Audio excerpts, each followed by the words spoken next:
Good morning students. इससे पहले lecture में हम लोगों ने प्रोटीन के वर्गीकरण के बारे में बात की थी। यहाँ पर जो प्रोटीन का क्लासिफिकेशन हमने देखा था वो प्रोटीन का क्लासिफिकेशन उसके संगठन के आधार पर देखा था कि वहाँ पर उनका संगठन किस प्रकार है। नेक्स्ट बात करते हैं हम वापस प्रोटीन के वर्गीकरण की बात करते हैं, लेकिन किसके आधार पर?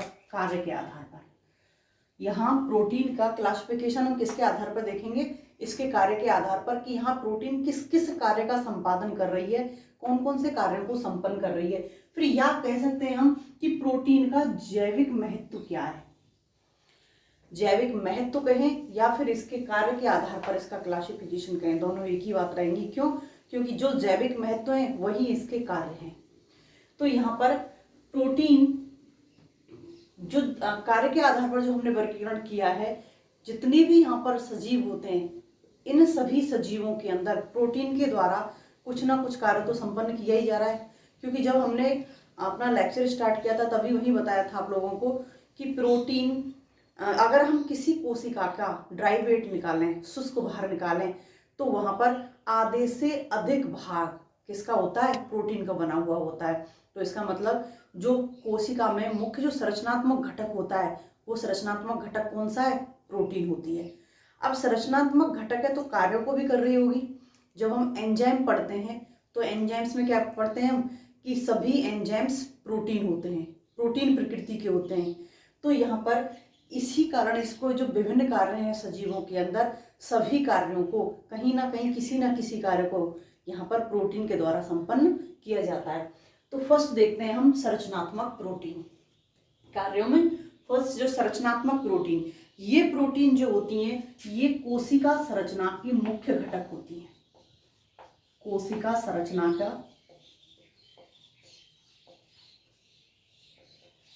मुख्य घटक।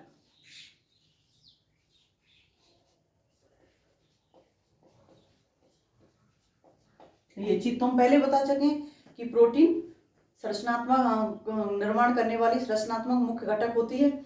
इसके अलावा जैसे यहाँ पर जो रेशेदार प्रोटीन पाई जाती हैं, प्रोटीन भी कई रूप में पाई जा रही हैं, जो रेशेदार प्रोटीन पाई जाती हैं, जो एविले प्रोटीन पाई जाती हैं, रेशेदार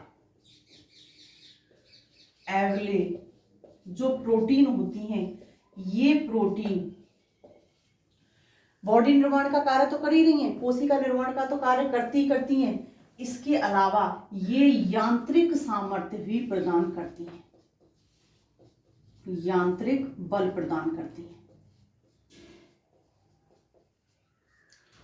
फ्लेक्सिबिलिटी प्रदान करती हैं। रेशेदार है, खिंच जाएंगे, काफी हद तक खिंच जाते हैं, तो ये फ्लेक्सिबिलिटी प्रदान करती हैं कोशिका को। कोशिका से बॉडी का निर्माण हो रहा है तो ये भी कह सकते हैं बॉडी को, तो ये यांत्रिक बल प्रदान करेंगी। इसके अलावा हम देखते हैं कि बाल, नाखून, पंख, ये सभी कैसे हैं? हार्ड होते हैं। तो यहाँ जो इनका जो निर्माण होता है वो केराटिन के द्वारा होता है, केराटिन प्रोटीन के द्वारा होता है। तो यहाँ पर जो हार्ड संरचना है, इन हार्ड संरचना का निर्माण भी किसके द्वारा होता है? प्रोटीन के द्वारा यहाँ पर होता है। Next, enzymes.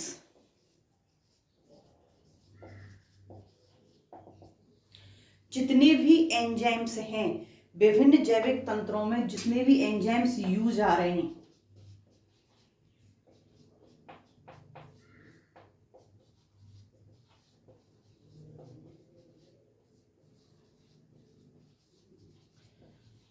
जैविक तंत्रों में जो प्रयुक्त एंजाइम्स हैं वो सभी किसके बने होते हैं? सभी प्रोटीन के बने होते हैं, प्रोटीन के बने होते हैं। और एंजाइम्स क्या करते हैं? किसी भी रिएक्शन को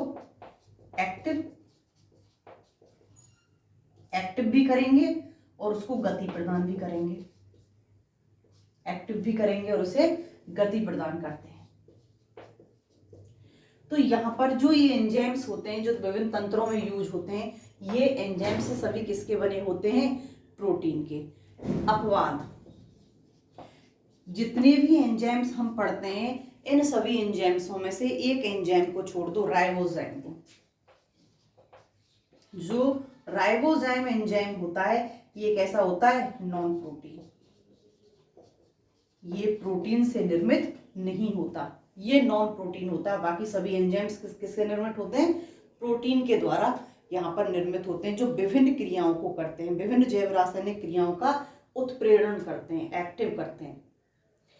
नेक्स्ट बात करते हैं स्थानांतरण प्रोटीन। स्थानांतरण प्रोटीन, जो स्थानांतरण प्रोटीन होती हैं स्टूडेंट्स, ये स्थानांतरण प्रोटीन विशिष्ट ग्रुप, इनके अंदर विशिष्ट ग्रुप या आयन को स्थानांतरण करने की क्षमता होती है, स्थानांतरण करने की क्षमता होती है।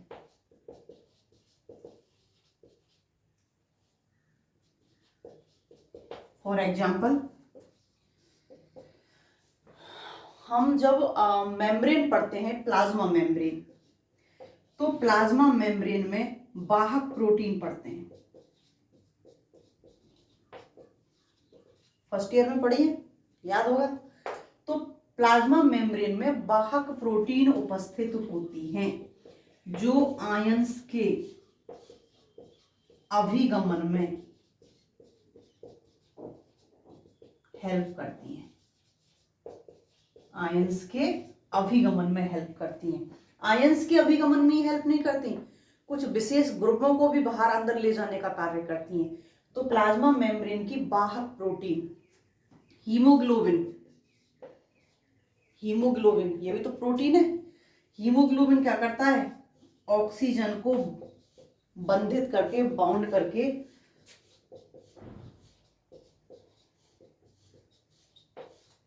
सर्कुलेट करने का कार्य करता है। तो हीमोग्लोबिन भी ऑक्सीजन को बंधित कर बॉडी में विभिन्न स्थानों पर पहुंचाता है।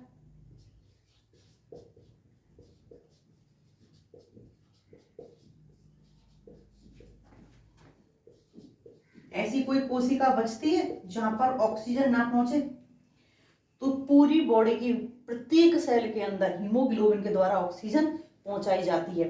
तो ये वो प्रोटीन है जो विभिन्न ग्रुप या आयंस का स्थानांतरण करती हैं। पोषक व संचयी प्रोटीन, पोषक व संचयी प्रोटीन, पोषक व संचयी प्रोटीन कहाँ उपस्थित होती हैं, सीड्स के अंदर। जो सीड्स होते हैं, सीड्स के अंदर उपस्थित होती हैं, सीड्स में उपस्थित।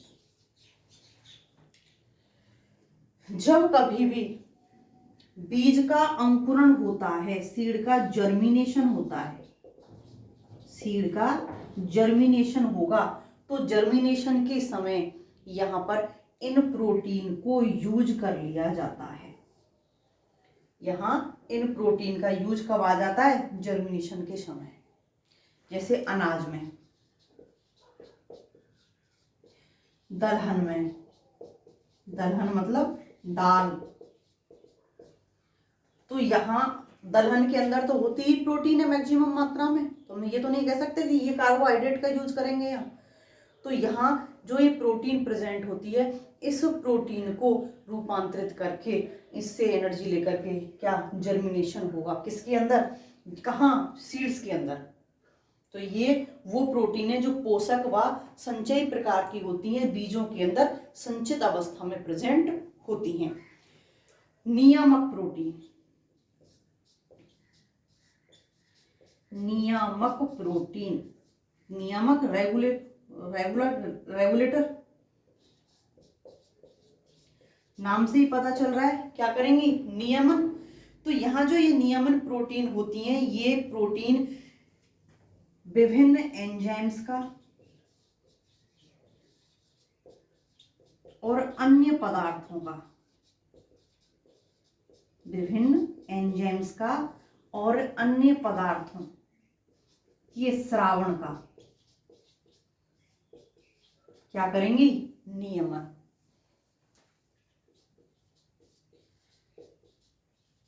नियमन करती हैं। अगर किसी भी एंजाइम की आवश्यकता नहीं है तो उसके स्रावण को रोक देंगी, या कोई अन्य पदार्थ है उसके अन्य पदार्थ की अगर सेल को आवश्यकता नहीं है तो उसके निर्माण को क्या कर देंगी, बंद कर देंगी। तो इनके स्रावण या निर्माण को कंट्रोल करने वाली जो प्रोटीन होती हैं वो क्या कहलाती हैं, नियामक प्रोटीन कहलाती हैं। जैसे हिस्टोन, हिस्टोन भी क्या है, प्रोटीन है। हिस्टोन व अनेक अन्य प्रोटीन डीएनए के ट्रांसक्रिप्शन को बंद कर देती हैं, डीएनए के रेप्लिकेशन को, सॉरी, डीएनए के रेप्लिकेशन को बंद कर देती हैं।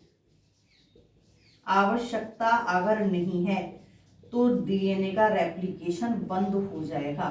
आवश्यकता है तो ही डीएनए का रेप्लिकेशन होगा, अन्यथा डीएनए के रेप्लिकेशन को क्या कर दिया जाएगा, बंद कर दिया जाएगा। तो ये डीएनए के रेप्लिकेशन को बंद कर देंगी।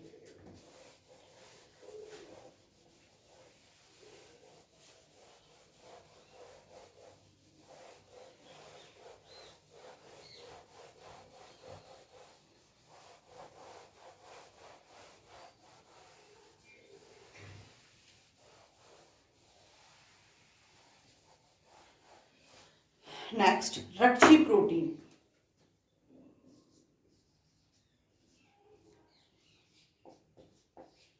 रक्षी प्रोटीन, रक्षी प्रोटीन की बात जब हम करते हैं तो हमारे दिमाग में एंटीजन, एंटीबॉडी आती है दिमाग में, क्योंकि ये एंटीजन, एंटीबॉडी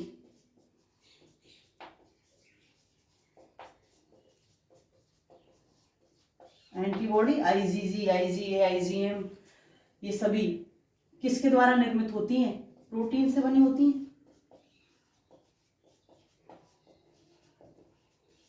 तो इन सभी का निर्माण भी किससे हो रहा है, प्रोटीन से हो रहा है। तो यहाँ जो कशेरुकी प्राणी होते हैं, इन कशेरुकी प्राणियों में इनका निर्माण आवश्यक होता है, क्योंकि हमारा खुद बॉडी की सेल्फ डिफेंस होती है। आपने जूलॉजी के अंदर पढ़ा है इन चीजों को। तो ये एंटीजन, एंटीबॉडी हमारी बॉडी की सेल्फ डिफेंस होती है, हमारी सुरक्षात्मक कवच होती हैं, जो बाहर से आने वाले पैथोजन को क्या करती हैं, मारती हैं। तो ये भी सभी यहाँ बॉडी की सुरक्षा के लिए होती हैं, प्रेजेंट होती हैं। और किससे बनी होती हैं, ये भी प्रोटीन की बनी हुई होती हैं। नेक्स्ट, संकुचन एवं गति से संबंधित प्रोटीन। संकुचन एवं गति से संबंधित प्रोटीन।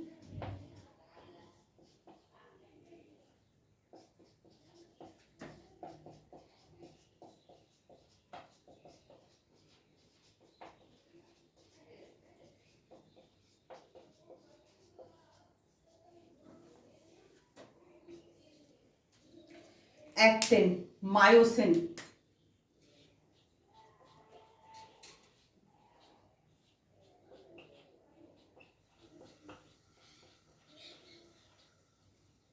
ट्यूबुलिन, तीनों प्रोटीन है। एक्टिन और मायोसिन जो पाई जाती हैं, ये पाई जाती हैं कशेरुकियों में, और कहाँ, मांसपेशियों में, मसल्स के अंदर, मांसपेशियों में उपस्थित होती हैं। या फिर कहें कि मांसपेशियां एक्टिन और मायोसिन की बनी हुई होती हैं। तो हम जो मूव कर पा रहे हैं वो किसकी वजह से कर पा रहे हैं, मांसपेशियों की वजह से। तो इनमें फैलने की और सिकुड़ने की क्षमता होती है, संकुचन की क्षमता होती है, और प्रसार की भी इनके अंदर कैपेसिटी पाई जाती है।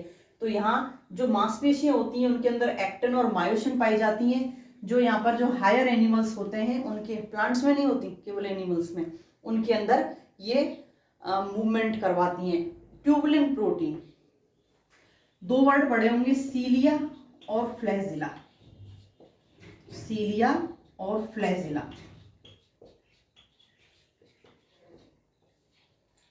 कहाँ मिलते हैं, लोअर एनिमल्स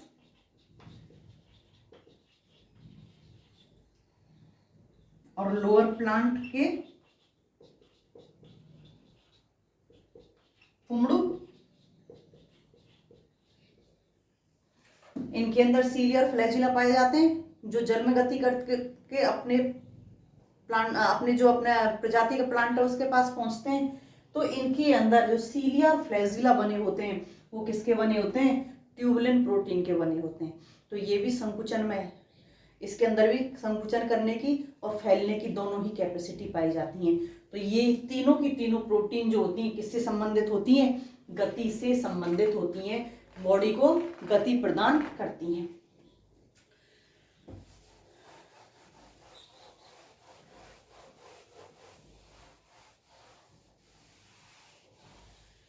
नेक्स्ट बात करते हैं कि यहाँ पर जो प्रोटीन है उन प्रोटीन के और भी कार्य होते हैं, और वो कार्य कौन से होते हैं? इनके कुछ गुण होते हैं, कुछ विशेष गुण होते हैं, जैसे भौतिक गुण हैं, कुछ रासायनिक गुण हैं, हम पहले पढ़ चुके हैं। तो यहाँ पर देखते हैं कि प्रोटीन के मुख्य गुण कौन कौन से हैं। जो प्रोटीन है, इस प्रोटीन के मुख्य गुण,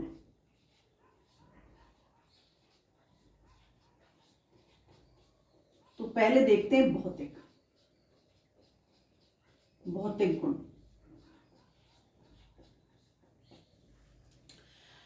हम लोग जब प्रोटीन की बात कर रहे थे, शुरुआत की थी प्रोटीन की, तो हमने एक वर्ड पढ़ा था कि जो प्रोटीन होती हैं ये जटिल होती हैं, जटिल लंबी श्रृंखलाएं होती हैं। और जटिल लंबी श्रृंखलाएं हैं तो स्टूडेंट्स इनका जो अणुभार होता है, जो इनका अणुभार होता है वो भी कैसा होता है? हाई, उच्च होता है। ये हजारों से लेकर के लाखों तक पाया जाता है, हजारों से लाखों में होता है। बहुत अधिक उच्च मात्रा में इनका अणुभार पाया जाता है।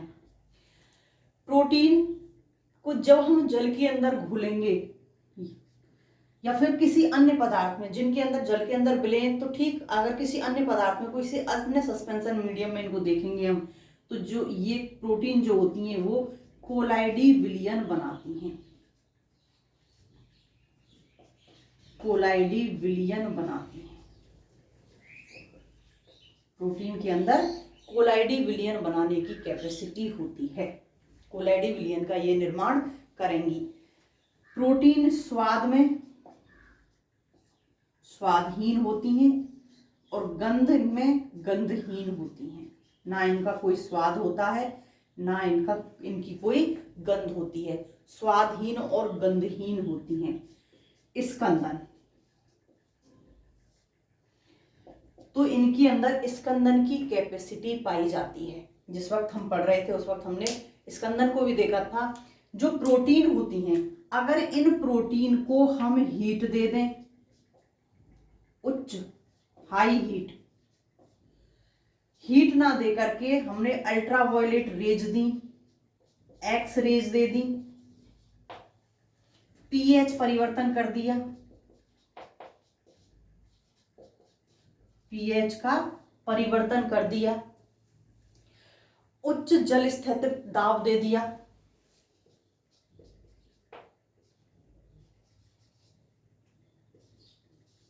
हाइड्रोलाइटिक प्रेशर, हाइड्रोलाइटिक प्रेशर दे दिया। ये किसी भी कंडीशन पर, या फिर हमने खनिज लवणों से रिएक्शन करा दी। खनिज लवण कौन कौन से होते हैं? HCl और H2SO4, HCl और H2SO4, इन खनिज लवणों से रिएक्शन करा दें। इसके अलावा अगर हम किसी कार्बनिक पदार्थ से रिएक्शन करा दें, कार्बनिक पदार्थ से रिएक्शन करा दें, तो इन सभी से जो प्रोटीन होती है इसका क्या हो जाता है? स्कंदन हो जाएगा, स्कंदन हो जाता है, प्रोटीन का स्कंदन हो जाता है। तो स्टूडेंट्स, इस स्कंदन में जो प्रोटीन है, इस प्रोटीन की प्राइमरी स्ट्रक्चर, प्राइमरी जो संरचना है, प्राइमरी संरचना अपरिवर्तित रहती है। अगर हम प्राइमरी प्रोटीन को हीट दे रहे हैं, उसको एक्सरे से क्रिया करा रहे हैं, उसकी पीएच परिवर्तन कर रहे हैं, उसको कार्बनिक पदार्थ से रिएक्शन करा रहे हैं, तो यहाँ पर प्राइमरी प्रोटीन के साथ में कुछ भी नहीं होगा। फिर किसके साथ होगा? सेकेंडरी, टर्सरी और चतुर्थ, क्वार्टेनरी। अगर इनके साथ में कोई रिएक्शन कराते हैं तो ये क्या हो जाती हैं? परिवर्तित। या कहें कि प्रोटीन क्या हो जाएगी? विकृत। प्राथमिक को छोड़कर द्वितीयक, तृतीयक और चतुर्थ प्रकार की प्रोटीन की अगर यहाँ किसी भी कंडीशन में उसको ले जाएं तो हर कंडीशन में इस प्रोटीन में विकृति उत्पन्न हो जाएगी। जब किसी प्रोटीन के अंदर विकृति उत्पन्न होती है तो स्टूडेंट्स यहाँ पर दो कार्य होते हैं। एक तो इनकी बायोकेमिकल प्रकृति चली जाती है, जैव रासायनिक, ये अपनी जैव रासायनिक स्वरूप को खो देते हैं, और दूसरा यहां पर बायो एक्टिविटी, जैव सक्रियता, जो इनकी जैव सक्रियता होती है ये दोनों ही क्या हो जाती हैं? चेंज। जैव सक्रियता भी चेंज हो जाएगी और जैव रासायनिक प्रकृति भी इनकी चेंज हो जाएगी। जैसे सामान्य तौर पर हीमोग्लोबिन क्या करता है? ऑक्सीजन का वाहन करता है, ऑक्सीजन को ले जाता है। अगर इसको हम एक्सरेज दे दें या इसके साथ में हम कुछ कोबाल्ट जोड़ दें, कार्बन मोनोऑक्साइड जोड़ दें, तो उसकी प्रकृति ही पूरी की पूरी क्या हो जाएगी? चेंज। तो वो चेंज हो जाएगा। उसका कार्य था ऑक्सीजन का वहन करना, ऑक्सीजन को बॉडी के अंदर ट्रांसफर करना, रेगुलेशन करना उसका, तो वो सारा काम उसका बदल जाएगा, चेंज हो जाएगा। एंजाइम्स को हम एक्सरेज दे दें, एंजाइम्स की किसी भी खनिज लवण से क्रिया करा दें, तो इनका कार्य क्या होता है? रिएक्शन का उत्प्रेरण करना, एक्टिवेट करना किसी भी रिएक्शन को। तो यहाँ वो रिएक्शन को एक्टिवेट नहीं करेंगे, उनकी को जो खुद की नेचर है वो नेचर क्या हो गई? चेंज हो गई। तो यहाँ पर केवल प्राइमरी संरचना अपरिवर्तित रहती है।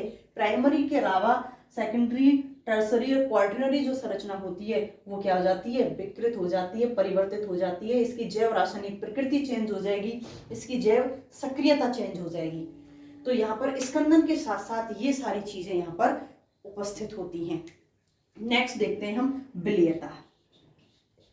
अगर हम प्रोटीन की विलेयता की बात करें तो यहाँ पर मैक्सिमम जो प्रोटीन होती हैं ये जल में विलय होती हैं, जल में विलय होती है। मैक्सिमम प्रोटीन, सभी की बात नहीं कर रहे, मैक्सिमम प्रोटीन जल के अंदर विलय होती हैं।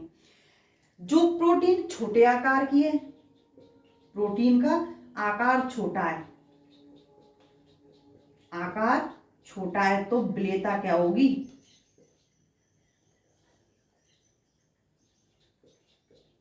अधिक। आकार बड़ा तो विलेयता कम। तो छोटे आकार की प्रोटीन जल में अधिक घुलनशील होती हैं और बड़े आकार की प्रोटीन जल में कम घुलनशील होती हैं। एक पॉइंट पढ़ा था हमने, आइसो इलेक्ट्रिक पॉइंट, समविभव बिंदु, समविभव बिंदु। तो इस समविभव बिंदु पर प्रोटीन की विलेयता में क्या अंतर आएगा? तो यहां पर इस पॉइंट पर जो प्रोटीन की विलेयता होगी वो कैसी होगी? मिनिमम, न्यूनतम होती है। समविभव पॉइंट पर किसी भी प्रोटीन की विलेयता न्यूनतम होती है, क्योंकि यहाँ पर इस एक फिक्स पीएच होगी समविभव पॉइंट पर। जो पीएच क्या होती है? प्रत्येक अमीनो अम्ल के लिए फिक्स पीएच होती है। इस फिक्स पीएच पर भी तो कोई भी अमीनो अम्ल के का समविभव पॉइंट होता है, सभी के लिए अलग अलग होता है, बताया था मैंने आप लोगों को ये। तो इस फिक्स पीएच पर जो संभव बिंदु आया है किसी भी अमीनो अम्ल का, वहां पर जो अब सभी अमीनो अम्लों का मिलकर के एक तुलनात्मक आएगा, क्योंकि प्रोटीन की बात कर रहे हैं तो बहुत सारे अमीनो अम्ल से मिलकर के प्रोटीन बनी है, तो एक तुलनात्मक पॉइंट निकल के आएगा संभव बिंदु। तो वहां भी पीएच क्या होगी? एक निश्चित पीएच होगी, तो वहां भी इनकी विलेयता क्या हो जाएगी? मिनिमम हो जाएगी। ऑलमोस्ट बात यह है कि समविभव बिंदु अगर है, आइसोइलेक्ट्रिक पॉइंट अगर है, तो किसी भी प्रोटीन की जो विलेयता है वो विलेयता क्या हो जाएगी? यहाँ पर मिनिमम हो जाती है। अगर इस मान से ऊपर और नीचे हम पीएच को करें, पीएच बढ़ा दें या पीएच घटा दें, तो दोनों पर विलेयता क्या हो जी, बढ़ जाएगी। यहां इस पॉइंट से विलेयता को ऊपर नीचे करने पर इसकी विलेयता बढ़ जाएगी।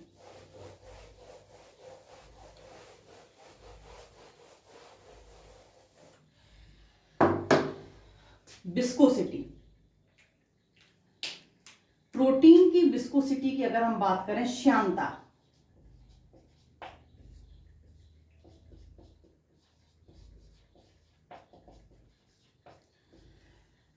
जो रेशेदार प्रोटीन होती हैं, रेशेदार प्रोटीन की विस्कोसिटी जो होती है ये गोलाकार प्रोटीन से अधिक होती है। रेशेदार प्रोटीन की विस्कोसिटी गोलाकार प्रोटीन से अधिक होती है। अगर यही चीज हम विलेयता में कहें, अगर यही चीज हम विलेयता में कहें तो ये उल्टी होती है। गोलाकार प्रोटीन की विलेयता अधिक होती है और रेशेदार प्रोटीन की विलेयता कम होती है, और विस्कोसिटी रेशेदार प्रोटीन की अधिक होती है।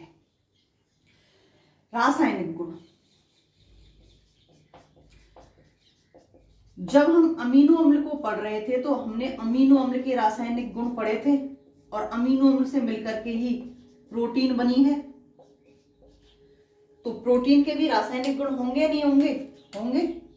तो यहां पर प्रोटीन भी रासायनिक प्रकृति प्रदर्शित करती है, किसके कारण? अमीनो अम्ल के कारण। क्योंकि जो प्रोटीन की पॉलीपेप्टाइड श्रृंखला होती है, पॉलीपेप्टाइड श्रृंखला होती है, इस पॉलीपेप्टाइड सीरीज में एक छोर पर NH2 ग्रुप होगा और दूसरे छोर पर कार्बोक्सिलिक ग्रुप होगा। NH2 ग्रुप, अमीनो ग्रुप ने अगर H+ आयन को लिया है तो ये अमोनियम का निर्माण करेगा और ये पॉजिटिव होगा। कार्बोक्सिलेट ने अगर H+ आयन को छोड़ा है तो ये कार्बोक्सिलेट आयन, कार्बोक्सिलिक ने तो ये कार्बोक्सिलेट आयन का निर्माण करेगा और ये क्या होगा? नेगेटिव होगा। इसके अलावा यहाँ पर 1, 2, 3 कितनी भी श्रृंखलाएं हो सकती हैं, इनमें पार्श्व बॉन्ड भी प्रेजेंट होंगे, पार्श्व श्रृंखला भी उपस्थित होंगी। तो ऐसा नहीं है कि इस एक लंबी श्रृंखला में ही ये पॉजिटिव नेगेटिव उपस्थित होंगे। जो पार्श्व श्रृंखलाएं ये भी आयनीकृत हो सकती हैं, तो यहां भी चार्ज उपस्थित हो सकते हैं। तो ऑलमोस्ट चार्ज की उपस्थिति की वजह से ये अभी अपने रासायनिक गुण प्रदर्शित करेंगे। प्रोटीन के भी अंदर भी इनके रासायनिक गुण प्रेजेंट होते हैं। अगर हम पीएच के आधार पर बात करें, पीएच के आधार पर, तो हम लोगों ने पढ़ा है आइसोइलेक्ट्रिक पॉइंट पर कि अगर समविभव पॉइंट है, किसी पीएच पर समविभव पॉइंट आ गया तो समविभव पॉइंट पर नेट चार्ज क्या हो जाएगा? 0। Net charge 0। समविभव पॉइंट पर नेट चार्ज 0 हो जाएगा। तो यहां तो कोई किसी भी प्रकार का चार्ज आएगा नहीं। लेकिन अगर ये पॉइंट नहीं है, पीएच ऊपर नीचे है, तो या तो पॉजिटिव आएगा या फिर नेगेटिव आएगा। इस पॉइंट को छोड़ दें तो या तो पॉजिटिव चार्ज होगा या नेगेटिव चार्ज होगा।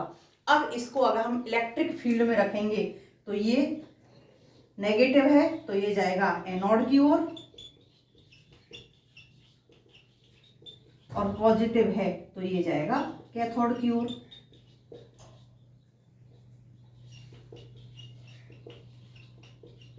तो यहां रासायनिक प्रकृति भी पीएच के आधार पर परिवर्तित होगी। अगर नेट चार्ज समविभव पॉइंट पर हम बात कर रहे हैं तो यहाँ किसी भी प्रकार का कोई चार्ज नहीं होगा। समविभव पॉइंट को छोड़ करके हम बात कर रहे हैं तो यहाँ या तो पॉजिटिव चार्ज होगा या नेगेटिव चार्ज होगा। और इस अवस्था में अगर हम किसी प्रोटीन को ले जा करके इलेक्ट्रिक फील्ड में रख दें तो इलेक्ट्रिक फील्ड में पॉजिटिव चार्ज है तो कैथोड की ओर गमन करेगी और नेगेटिव चार्ज है तो एनोड की ओर गमन करेगी। यहाँ आपकी प्रोटीन की जितने भी वर्गीकरण है वो आपके कंप्लीट होते हैं। नेक्स्ट मिलते हैं नेक्स्ट लेक्चर में।